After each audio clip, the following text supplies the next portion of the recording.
When I speak to you tonight, I want you to feel that these words do not come from some distant scholar's ivory tower, but from the depth of my own journey into the unconscious. Imagine for a moment that you are not merely sitting here in a lecture hall, but that you are descending with me into a cavern carved beneath the world of appearances. The lights are dim, shadows flicker, and within those shadows lie truths you have always sensed but rarely dared to face. For it is in those very shadows where the mystery of the empath and the secret chains that bind them reveals itself. The empath believes that sensitivity is both their gift and their curse. They feel too much, see too much, and in their quiet hours they ask themselves, why do I carry so much of what does not belong to me? Why do I suffer with the sorrows of others as though they were stitched into my own flesh? You see, empathy at its core is not a voluntary act. It is not something you can switch on or off like a lantern. It is an ancient inheritance from the collective unconscious, rooted in archetypes far older than your own personal story. To be an empath is to be porous to the great ocean of psychic currents flowing around you. And yet, this very porosity becomes a prison when one does not know how to contain it. Emotional bondage for the empath is rarely a chain forged by others. It is a bondage woven unconsciously through the archetype of the rescuer, the wounded healer, the child who once believed that in order to survive, they must carry the burdens of the tribe. In dreams, this often appears as a figure holding baskets overflowing with stones, each stone representing another person's sorrow. And when you wake from such a dream, you do not always remember the figure, but you feel the weight in your chest, the fatigue in your bones, as though you carried all those stones across the threshold of sleep into your waking day. What keeps most empaths from escaping this invisible prison is not the external aggressor, but the inner compulsion, the inner god or daemon that whispers, if you do not absorb this pain, you will lose love. That voice is the shadow of the archetypal parent, the one you could not disappoint, the one whose moods you learned to predict before they erupted. Empaths, more than most, are born into families where emotional attunement is not a gift, but a necessity for survival. They grow up scanning faces, reading silences, feeling the tremors of tension beneath words, because in those unspoken signals lay the difference between safety and chaos. Thus, the empath was not born purely. The empath was shaped in the crucible of survival, their gift forged in fire, their curse tempered in fear. I once encountered a patient who dreamt night after night of walking through a forest where the trees bled sap like tears. She would press her hands to the bark, and the sorrow of the trees would enter her, staining her fingers red. She asked me why she was cursed with such dreams. I told her that the forest was her world, every tree a person she encountered, and she could not bear to let one of them bleed without joining them in the wound. But I also told her something else, that until she recognized the forest as a projection of her own psyche, she would never be free. For the empath's deepest bondage is the inability to discern where the self ends and the other begins. They live in perpetual participation mystique, the ancient condition of merging where individuality dissolves into the collective pool. But you must hear me clearly. Empathy is not evil. It is a bridge a sacred thread connecting one soul to another. Yet, when the bridge is never withdrawn, when the empath leaves the drawbridge open day and night, marauders come across. They take and take, not always maliciously, but simply because the path is open. The empath then begins to feel hollowed, drained, consumed by energies, not their own. And here lies the crux most empaths cannot escape, because they secretly believe that their value lies in being consumed. They fear that if they withdraw, if they say no, if they hold their boundaries firm, they will cease to be loved. And what is love to the empath, if not the very air they breathe? They confuse sacrifice with intimacy, martyrdom with meaning, depletion with devotion. The unconscious, however, is relentless. It does not tolerate imbalance forever. For every empath who bleeds endlessly, there will arise dreams of vampires, of serpents coiling around the chest, of prisons with invisible bars. These images are not punishments, they are messages from the soul, symbols demanding that the empaths reclaim their lost shadow. You see, every empath has a shadow of coldness, of detachment, of even cruelty. It is not that they must act cruelly, but they must know that the potential exists within them, that they are capable of saying, "This suffering is not mine, and I will not carry it," until the empath integrates that shadow. They remain enslaved. Do you feel it now? As I speak, that tension between the sweetness of your gift and the bitterness of its bondage. The empath sits always at the threshold between light and darkness, between God and demon. They are vessels, and what fills the vessel depends not on willpower but on consciousness.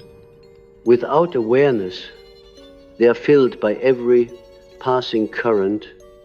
With awareness, they can choose what enters and what must remain outside, but most never reach that awareness, because the path is frightening.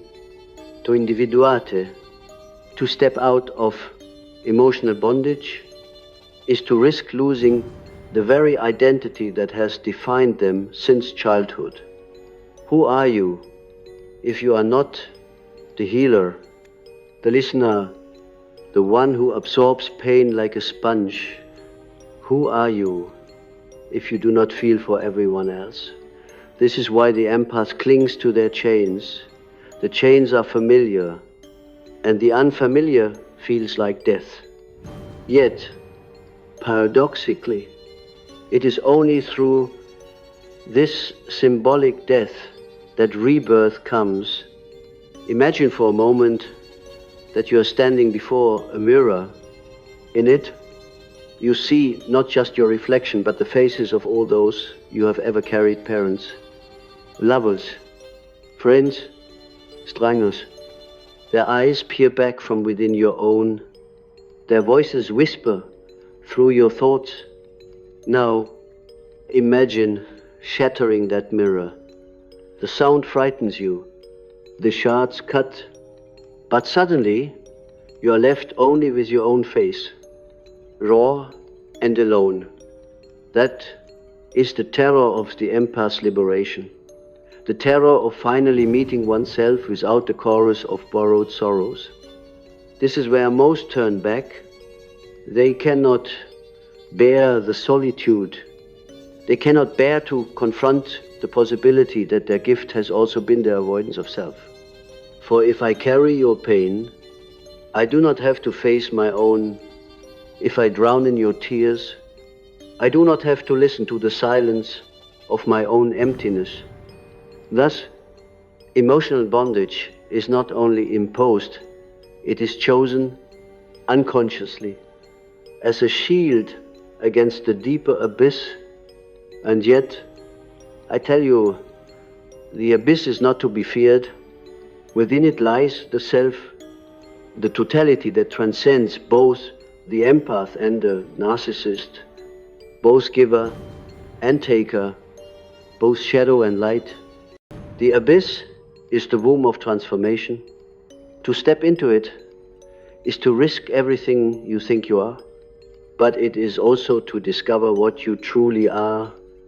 The further we descend into this matter, the more apparent it becomes that the empath's bondage is not merely a personal flaw, but a mythological pattern, a repetition of ancient stories etched into the fabric of the collective psyche. When I studied the myths of different civilizations, I found again and again figures who embodied this very tension: the healer who bleeds, the savior who suffers, the divine child sacrificed for the sins of the tribe. These myths are not relics of a primitive past. They are eternal mirrors of our unconscious lives. And the empath, without knowing it, is drawn into these archetypal currents, reenacting them in the theater of their own relationships. Consider the myth of Chiron, the wounded healer of Greek tradition, struck by a poisoned arrow. He could never heal his own wound, yet he devoted his life to healing others. The empath resonates deeply with Chiron because they too carry an unhealed wound, the childhood wound of neglect, rejection, or emotional instability, and out of that wound they feel compelled to heal others. But here lies the paradox. The wound becomes the source of their gift, yet also the anchor of their bondage. For as long as they remain identified solely with the healer archetype, they cannot recognize that the wound asks first to be faced within, not endlessly mirrored in the outer world. In dreams, this archetype appears in countless guises. A man once told me of dreaming that he was standing in a hospital where the patients were chained to their beds, and he alone held the keys. He rushed from bed to bed, unlocking chains, only to find that with every chain he released, a new shackle appeared around his own wrists and ankles. By morning, he was bound more tightly than those he had freed. Such a dream is the psyche's symbolic revelation of the empath's dilemma. To rescue without boundaries is to become imprisoned by the very act of rescue. The unconscious shows us this in images far more precise than any psychological theory could devise. The empath does not see their entanglement clearly because they mistake it for virtue. Sacrifice is mistaken for love, exhaustion for devotion, and society itself, in its shadowed wisdom, often reinforces this deception. We praise the one who gives everything, who never says no, who dissolves themselves into the needs of others, yet beneath this praise is an unconscious exploitation. For every culture hungers for scapegoats, for those willing to carry the collective pain. The empath becomes such a scapegoat, not crucified on wood, but crucified on the invisible cross of emotional over-identification. They live as though nailed between the poles of compassion and compulsion, unable to step down from the burden. But let us ask, why is it so difficult to release this burden? The answer lies in the shadow.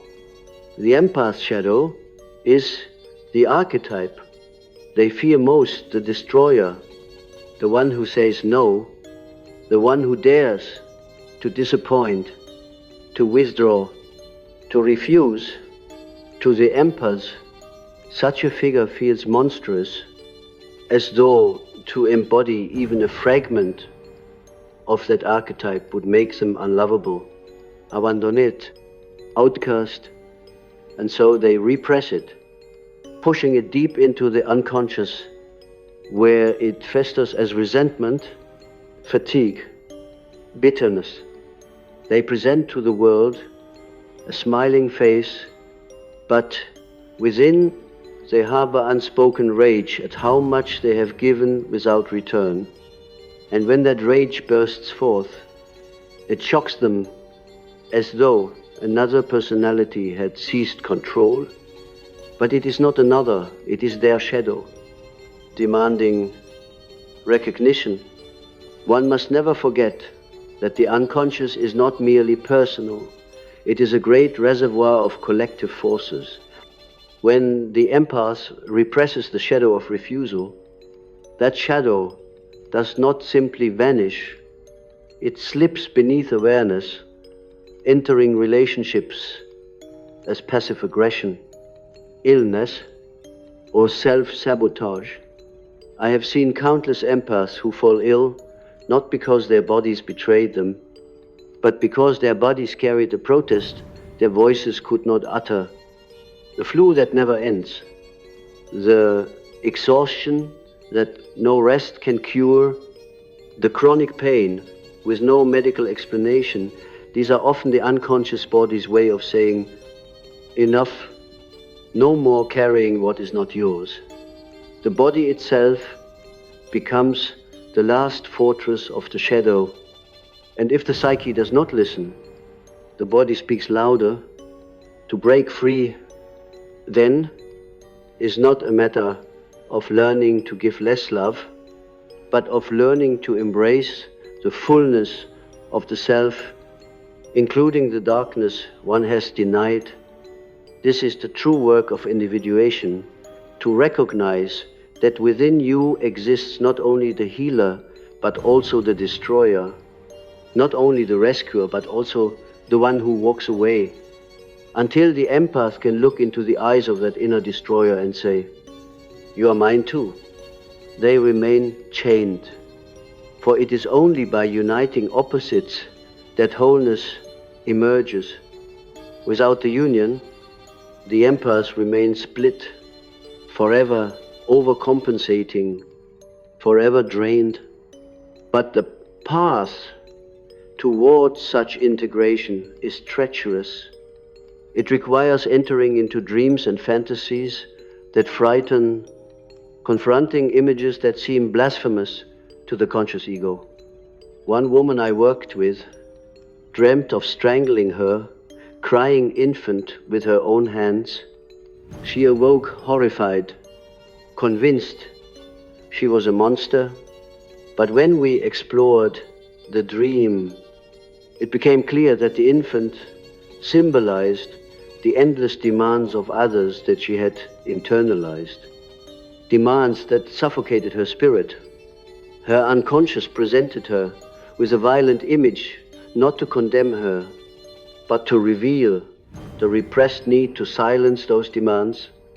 By facing the horror, she discovered not a call to literal violence, but a psychic necessity to acknowledge the part of her that longed to end the endless caregiving.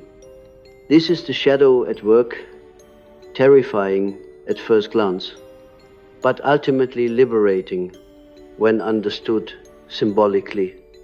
And here we encounter another crucial reason why empaths remain bound. They misinterpret the symbolic as literal.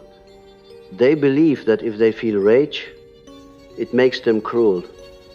If they dream of harm, it makes them evil. But the psyche speaks in symbols, not literal acts. Rage is the fire of transformation. Dreams of harm are metaphors for psychic severance. The empath must learn to differentiate symbol from reality, inner image from outer act. Without this differentiation, they fear themselves, and in fearing themselves, they retreat further into bondage. They prefer to remain drained than to risk discovering that within them dwells both angel and demon. Yet let us not despair, for within the empath's curse lies also the seed of liberation. The very sensitivity that traps them is also the sensitivity that can guide them inward. The empath feels the unconscious currents more readily than most. They sense the symbolic atmosphere in dreams, in myths, in synchronicities. If they can redirect that sensitivity inward, if they can feel their own inner figures as vividly as they feel the moods of others, they will discover that they are not victims but visionaries. The same gift that enslaved them can become the key to their individuation. It is as though they stand before two doors. Through one door, they remain forever attuned to others, forever drained, forever martyred. Through the other, they step into the confrontation with their own depths, risking solitude, risking disapproval, risking the shattering of their self-image. But behind that second door lies the self, radiant and whole. Most do not walk through it, because the guardians at the threshold are terrifying the shadow, the monster, the destroyer archetype. But if one dares, if one endures the terror, one discovers that the guardians were masks, and behind them stands the truth of wholeness, embracing both light and dark. This is why I say that the empath's final revelation is not about escaping sensitivity, but about expanding consciousness. To remain merely sensitive is to drown in the tides of others. To become conscious is to recognize the ocean itself as your own psyche, with currents both gentle and stormy. You are not merely a sponge for the sorrows of others. You are a microcosm of the cosmos, carrying within you the same archetypal forces that move through myth and dream. When you recognize this, you no longer ask, how do I escape bondage?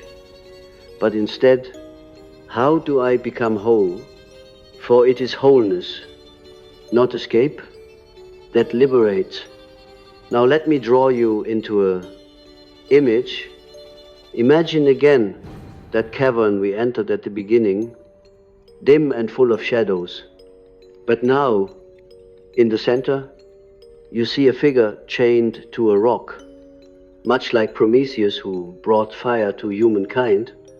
The chains are heavy, and vultures circle above. This figure is you, the empath, bound by the weight of unending sacrifice. Now imagine that in the darkness, another figure approaches. This one is cold, stern, with eyes that gleam like obsidian. It is your shadow. It places a sword in your hand and says, cut the chains. Do you take it? Do you risk becoming what you have feared? Or do you remain bound, believing that bondage is your virtue? This is the choice every empath faces, not once, but again and again, in dreams, in relationships, in the silence of their own soul. To most, the sword is too heavy, but to those who dare to lift it, to those who dare to face the terror of their own denied darkness, there comes a freedom so profound that it feels like rebirth. They do not stop being empath, they do not stop feeling, but they are no longer enslaved to feeling. They feel with choice, with awareness, with sovereignty, and that is the beginning of true individuation. When we speak of the empath's bondage, we cannot ignore the relational stage upon which this drama most vividly plays out.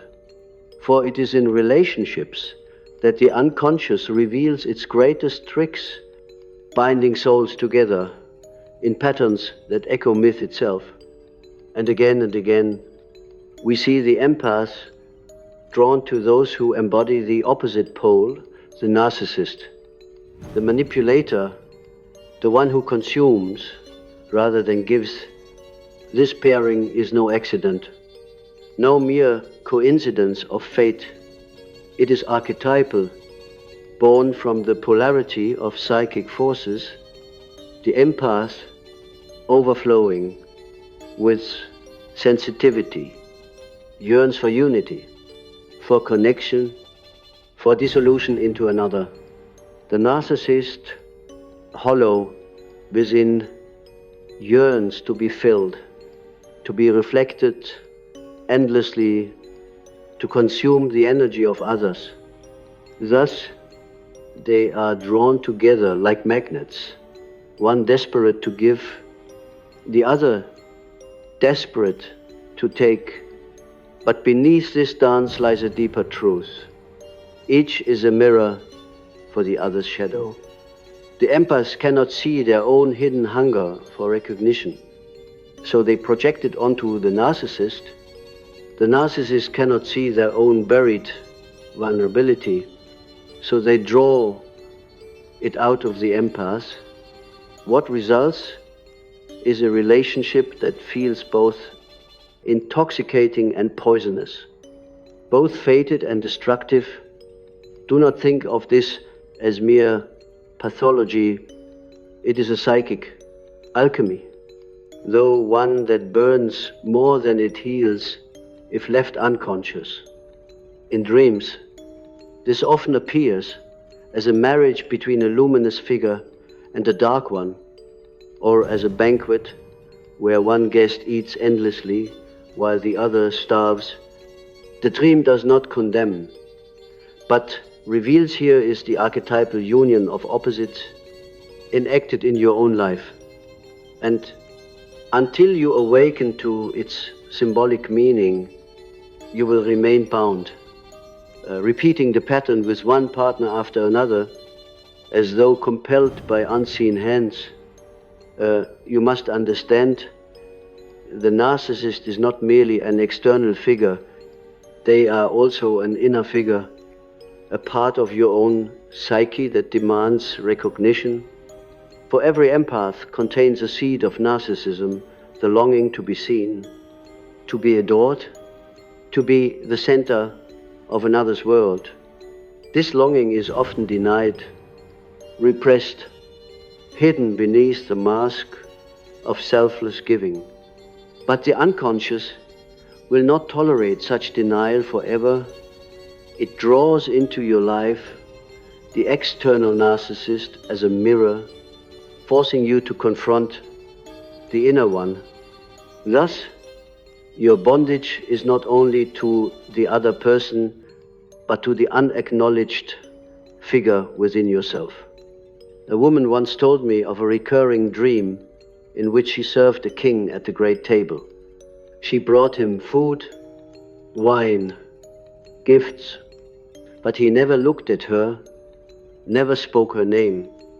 Each night she woke in despair, and each morning she returned to a partner who drained her, who demanded endlessly and gave nothing in return. I told her that the king in her dream was not merely her partner, it was her own inner figure, the part of her that craved recognition but had enthroned another in her place until she dethroned the external king and reclaimed the throne for herself. She would remain in bondage. The unconscious had spoken with clarity, but she feared the consequences. To take the throne felt selfish, blasphemous even. Yet, without that act, she remained enslaved. This is the empath's great struggle. They fear selfishness as though it were sin.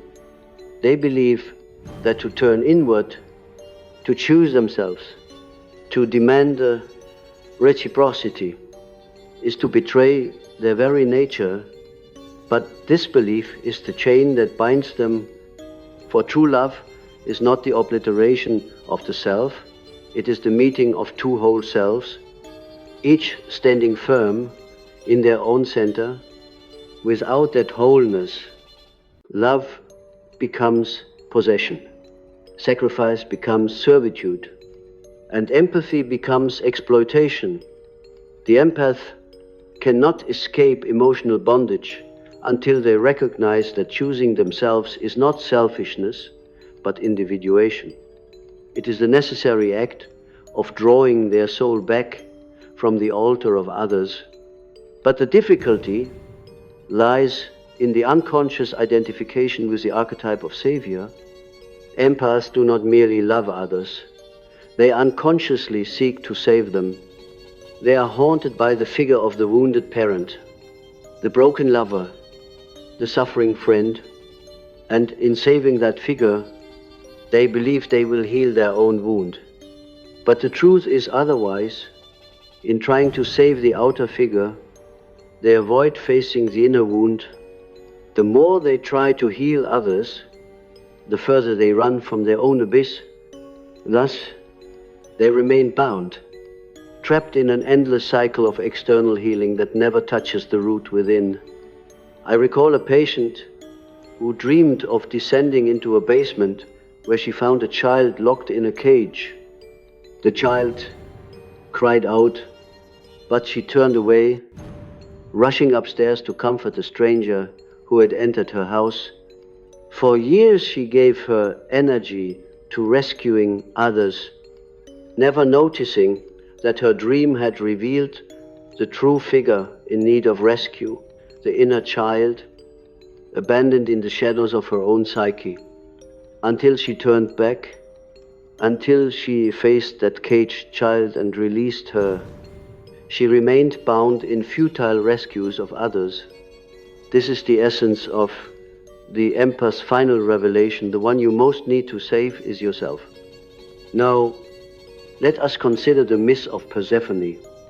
Abducted into the underworld, she ate the seeds of the pomegranate, binding her to Hades for part of each year. The empath too is abducted, drawn into the underworld of relationships that drain and devour, and like Persephone, they consume the seeds, not willingly, perhaps, but inevitably. Each act of overgiving, each moment of neglecting the self is another seed swallowed, binding them to the cycle of return. They rise into the light for a time, but they are pulled back again and again into the shadow realm of emotional bondage. The myth reveals not punishment but pattern. Until the empath acknowledges the seeds within, the compulsion remains, but myths also reveal the way forward. Persephone did not remain forever bound. She became queen of the underworld, not its prisoner. This is the task of the empath, to descend consciously, to face the shadow, to integrate the denied figures within, and to rise again, not as victim, but as sovereign. To become queen or king of one's own underworld is to transform bondage into power. You cannot escape the unconscious by denial. You can only transform it by recognition. Let me speak plainly now. Most empaths cannot escape because they cling to the illusion of purity. They wish to be only light, only giving, only loving. But the soul is not pure light. It is wholeness, which includes light and shadow, giving and taking, life and death. To reject the shadow is to reject half of your own being. And in rejecting it, you project it outward, attracting again and again the very figures who embody what you deny. This is the law of the psyche. What you do not face within, you meet without. Thus, the empath who denies their own narcissism is bound to encounter narcissists The empath who denies their own rage is bound to meet it in the rage of others. Until they reclaim these shadows, they remain chained. In practical terms, this means learning to listen to the inner images, to honor dreams, to confront fantasies that shock and disturb. It means admitting, yes, there is a part of me that longs to be adored. Yes, there is a part of me that wants to refuse, to walk away, to be cold. Yes, there is a part of me that resents all I have given.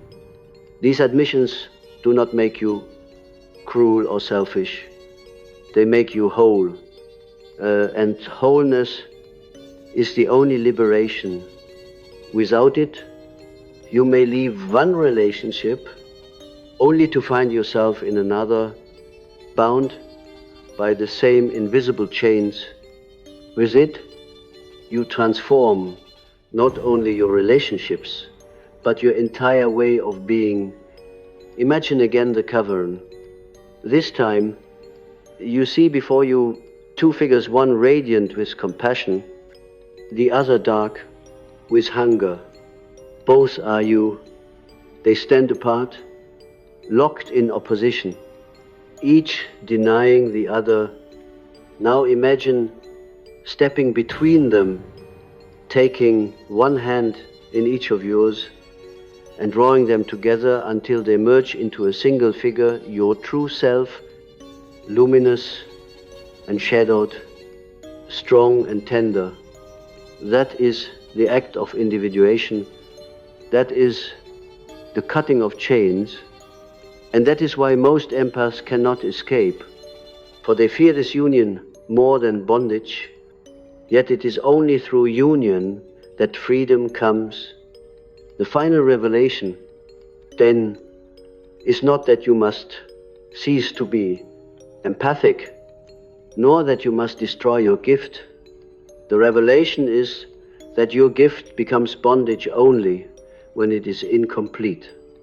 When you integrate its opposite, when you claim the shadow as your own, you transcend the polarity. You are no longer merely empath or narcissist, giver or taker. You are self, whole and sovereign, capable of compassion without compulsion, capable of love without loss of self. This is the path, and though few walk it, it is open to all who dare to descend. If you have followed me into the cavern of the unconscious, if you have dared to peer into the faces of your own shadows, then now you stand at the threshold of transformation. The empath who has lived bound in chains, serving the needs of others while neglecting the self, must confront the greatest mystery of all, what it means to live no longer as a fragment, but as a whole. This is not the sentimental wholeness spoken of in shallow philosophies, but the wholeness born of fire, forged in the crucible of confrontation with one's own depths. The empath imagines that liberation means freedom from sensitivity, a sealing of the vessel against the tides of the world. But the soul has no desire to numb itself. Liberation is not anesthesia, it is clarity. It is the discovery that you are not the currents which sweep through you, but the ocean itself you can feel without drowning. Love without erasing yourself. Give without being consumed. This is not escape, but mastery. And yet, to reach this mastery, one must endure the death of the old identity. That identity was woven from childhood wounds, from archetypes misapplied, from shadows denied. To outgrow it feels like betrayal to family, to lovers, even to the very gods you once worshipped. but the gods that demand your perpetual sacrifice are false gods, projections of unhealed wounds. The true self, the divine within, asks not for endless bondage, but for integration. The self whispers, become whole, and then you will give not from compulsion, but from abundance. Think of the symbol of the Ouroboros, the serpent devouring its own tail. This ancient image is not one of destruction, but of eternal return, of life feeding upon itself, of wholeness.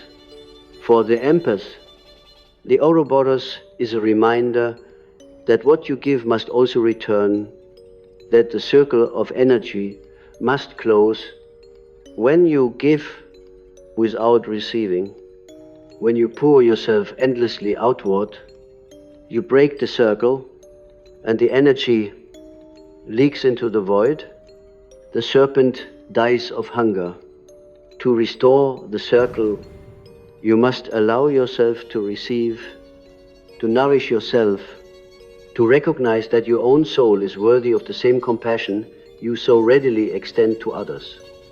Without this, no true liberation is possible.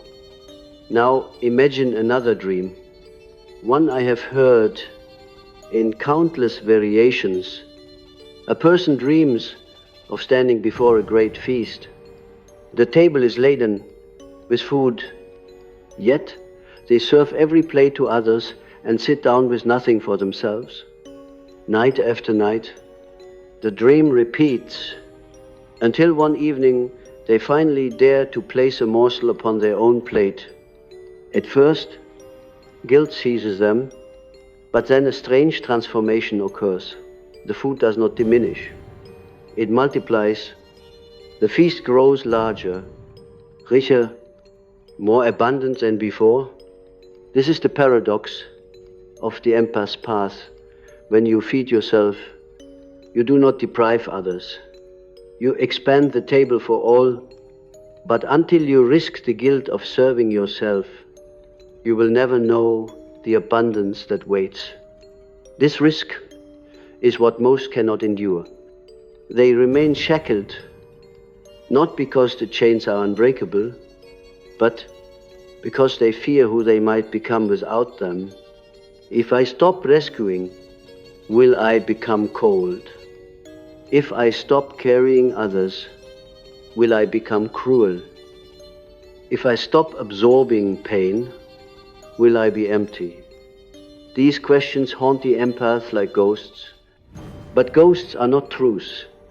They are echoes of the past, remnants of childhood fears.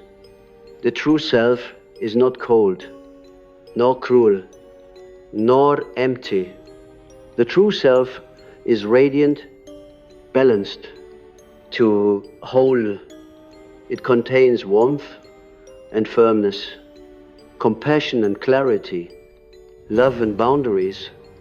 Only by daring to confront the ghosts can you discover the self. In the process of individuation, the empath must undergo symbolic death. The ego, attached to its role as healer and martyr, must be surrendered. This surrender is experienced in dreams, as funerals, as descents into the underworld, as encounters with deathly figures. One man dreamt of lying in a coffin while mourners stood around him, only to awaken alive and trembling. He feared it meant his literal death, but I told him no. It is the death of the false self, the burial of the role that bound you. The unconscious buries what no longer serves, so that new life may emerge. To resist this death is to remain bound. To embrace it is to rise transformed. And when you rise, something miraculous happens. The very sensitivity that once enslaved you becomes the foundation of wisdom. You no longer feel every passing mood as a wound, but as a signal, a symbol, a whisper from the great depths, you become less sponge and more seer. You discern what belongs to you and what does not by withdrawal, but by awareness. You hold your boundaries not with bitterness, but with quiet authority. Others sense the shift. They feel the weight of your presence. No longer desperate to please, no longer desperate to rescue, but anchored in the self. The myth of the Grail offers a final illumination here. The Fisher King, wounded and barren, awaits healing. Knights search endlessly for the Grail, believing it to be a magical object, yet the Grail is not an object at all, but a vessel, a symbol of the soul that receives and contains the divine. The empath, too, is such a vessel, but when the vessel is cracked by unhealed wounds, it leaks. No matter how much it receives, it empty. Only when the vessel is restored, when the empath heals the wound within, can it hold the waters of life. Then they no longer give from emptiness, but from fullness, overflowing without depletion. This is the true Grail, and it is found not in another's hands, but within your own heart. To live as such a vessel is to recognize that you are both giver and receiver, both light and shadow, both healer and wounded one.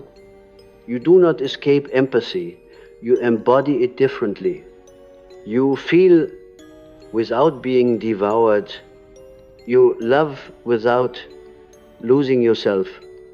You serve without chains. The bondage dissolves not by fleeing, but by transmuting.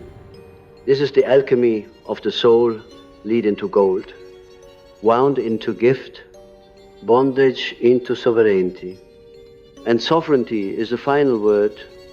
For the empath, liberation means stepping into the throne room of the self, not the throne of dominance over others, but the throne of mastery over oneself.